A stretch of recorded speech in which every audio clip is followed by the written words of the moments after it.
Do you have an open mind? Can you suspend judgment for a moment? Most people can't. But what if your job depends on it? What if the freedom to hug people depends on it? What if your life depends on it? Here's a new theory. First, consider that we live in a world where everything is toxic. The soil, the water, the air, our food, even our medicines are toxic. Even stress can be toxic. Now imagine that all these toxins are poisonous to us on a cellular level. Imagine that our cells have a defense and respond to this situation. Poisoned genetic material, either RNA or DNA, is packaged up and sent out of the cell in tiny balls of protein. Let's call these balls of genetic material exosomes. Let's imagine that exosomes can act as messages to alert other cells of a particular poison, and so all throughout the body, more and more cells package up the poisoned material and release it. Also, at certain times of the year due to temperature cycles, humans tend to purge a high number of these poisoned genetic materials out of the body, resulting in symptoms of illness.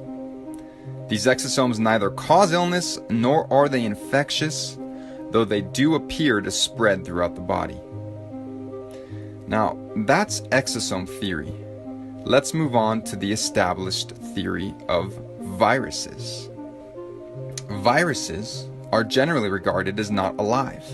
They have no cellular structure and do not reproduce on their own, though we do have trillions of them inside our bodies. They are tiny bits of genetic material, either RNA or DNA, packaged in tiny protein balls that appear to exit and enter cells. Sound familiar? We believe that some of these entities are infectious and pathogenic, transmitting amongst humans and reproducing inside our bodies, causing illness and death. So let's look at the situation for this coronavirus and compare what is happening to these two theories. Let's first consider the origin story of the coronavirus. A group of people had a respiratory illness unresolved by antibiotics, so medical officials began looking, of course, for a virus. What they eventually found under the electron microscope were small protein balls being excreted by the cell. Okay, first comparison. This would make sense in both exosome theory and virus theory. Then they searched for and found an RNA fragment that they had not seen before in some of these patients. This would make sense in both exosome theory and virus theory. Now, they did not prove that they could infect somebody or an animal with a purified form of this so-called virus. They simply assumed that this RNA fragment was the cause of the illness they saw in some patients, and they assumed it was contagious. So do you know how the tests work? It's not a binary test, like a pregnancy test. It's called a PCR test, and it involves amplifying genetic material by doubling it in dozens of cycles until you have billions or trillions of the original molecules, and then using those results to determine if you have enough of the identified RNA fragment to be considered positive. Here's the thing. At a certain point of amplification, every single person would test positive. They use an arbitrary cutoff point where they stop doubling the material. That cutoff point is different amongst different tests for COVID-19. In fact, there were 10 different cutoff points amongst 33 tests approved by the FDA. Seems a little strange, right? You might find it interesting that the Nobel Prize winning inventor of the test did not believe it should be used to diagnose infectious illness. And perhaps you've heard about some of the problems with the test, such as the high rate of false positives. But in any case, let's say that after 37 times of doubling a specific genetic material they found in your body, they determine that you have enough of the RNA they are looking for to be considered positive. This could make sense in both exosome theory and virus theory. But clearly there are clusters of people getting ill. Look at New York City. It must be a virus.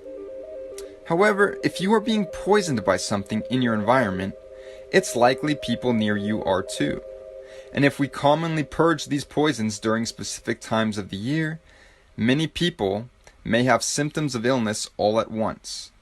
This fits either theory. Now, here's where things get interesting. Let's go to the Diamond Princess cruise ship situation. Did you know that people who were bunked together for days had conflicting positive and negative tests? How could one person have this highly infectious illness but not transmit it to somebody bunking with them for days? This would make sense in exosome theory, where the balls of RNA are not contagious, but it would not make sense for virus theory, where the balls of RNA are supposed to be highly infectious. Let's take a look at the first case of transmission in Illinois. A woman traveled to Wuhan, came back, and both she and her chronically ill husband ended up testing positive. Medical authorities then tracked over 300 people who had had close contact with them to see who acquired the virus. And guess what? 0 positives. This again would make sense in exosome theory, since exosomes are not contagious. But it would not make sense for virus theory, where this is supposed to be an infectious virus. In fact, do you know that there are many documented cases all around the world of patients testing positive for this RNA fragment with no relevant travel history and no known possible contact with somebody who was infected? These were people in the middle of nowhere, early on in this whole crisis, who suddenly were testing positive. This would make sense, again, in exosome theory, where the RNA is being produced as an immune response within our cells. But it would not make sense for virus theory, where you are supposed to have had contact with somebody with the virus. What about the high levels of people testing positive who don't get sick? In fact, 80% of people testing positive are either asymptomatic or have slight cold symptoms. Why? This would make sense in exosome theory, since the RNA fragments are not the cause of the illness. But it would not make sense for virus theory, where this virus is supposed to cause the illness. Things get even stranger. Did you know that some people go from testing positive to testing negative to testing positive again in a matter of days? And that would make sense for exosome theory, where perhaps the cells are simply releasing more or less of these exosomes depending on certain conditions. But it doesn't make sense in virus theory, where you are supposedly infected until you have rid yourself of the virus.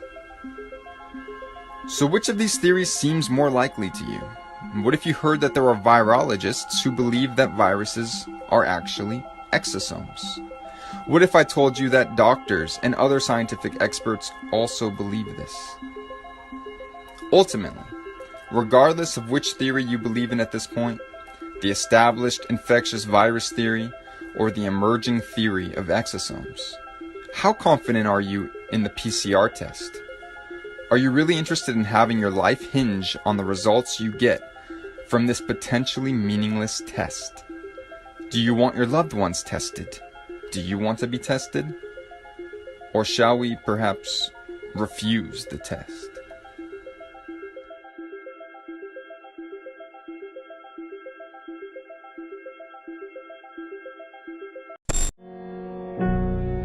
But how do we know the Earth is not flat? Shh.